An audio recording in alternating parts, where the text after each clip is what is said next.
저는 저를 수시 파이터라고 표현을 하고 싶습니다. 이게 좋게 말하면 제가 내신 점수가 그나마 높았다는 것이고, 또 반대로 말해서 내신 점수에 비해서 수능 점수는 정말 좋지 못했다 였기 때문에 저는 저를 수시 파이터라고 표현을 하고 싶습니다. 사실 저는 3교시 끝나고 2등급을 받을 수 있을 거라고는 생각을 못했습니다. 왜냐하면 수능이 처음 봤기 때문에 저도 그래서 굉장히 긴장이 많이 됐고, 그래서 잦은 실수가 있었기 때문에 2등급을 받을 거라고는 사실 생각을 못했었습니다.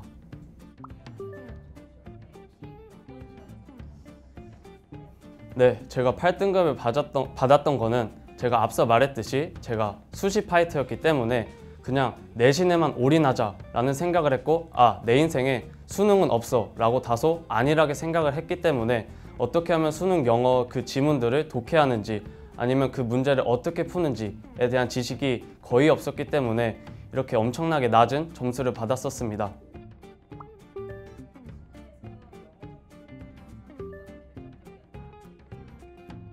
첫 번째로는 일단 단어를 정말 완벽하게 외워야 합니다. 그리고 그 단어의 그냥 뜻이 애플은 사과 이렇게 1:1로 외우는 것이 아니라 단어의 뜻이 많은 경우가 있지 않습니까? 그럴 때를 대비해서 이 단어가 어떤 문장에서 쓰였는지를 통해서 문장을 공부하면서 그 단어의 쓰임까지 함께 공부했고요. 그리고 마지막으로 3단계는 그 문장을 통틀어서 이 문장들이 어떻게 배열이 됐는지, 이 문장이 어떻게 이어지는지에 대해서 공부했습니다.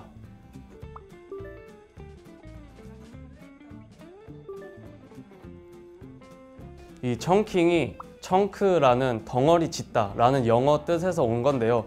제가 이것을 매삼 0을 통해서 문장을 분석할 때 공부했던 방법입니다.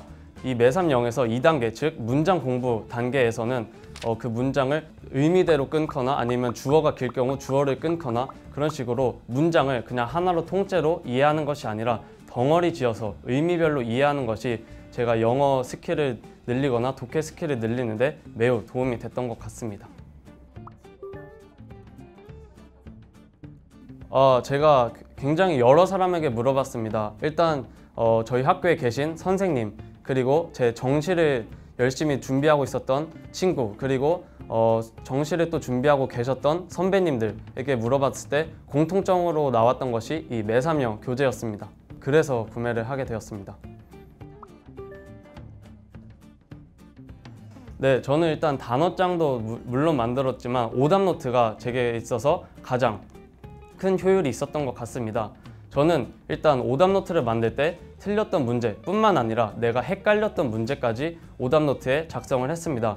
물론 내가 이것을 맞췄다 하더라도 내가 이것을 둘 중에 하나 찍어서 맞췄다 라던가 아니면 그냥 감으로 찍어서 그랬는데도 정답이 나왔다 라는 문제 또한 오답노트에 적어서 그 문제까지 제대로 파악해서 다음에 그런 비슷한 유형의 문제가 나왔다고 하더라도 잘 맞출 수 있도록 했습니다.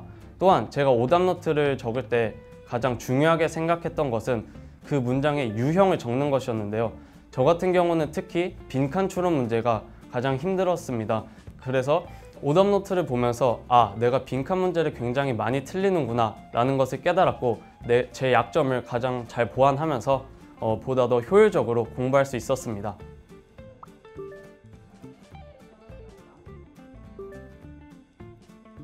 저는 수능 일주일 전에 내가 더 많은 문제를 풀어야지, 더 많은 기출문제를 풀어야지 라고 하는 것이 아니라 제가 이미 이전에 풀었던 그런 기출문제들을 감을 다시 되잡는 식으로 그런 식으로 복습을 했습니다.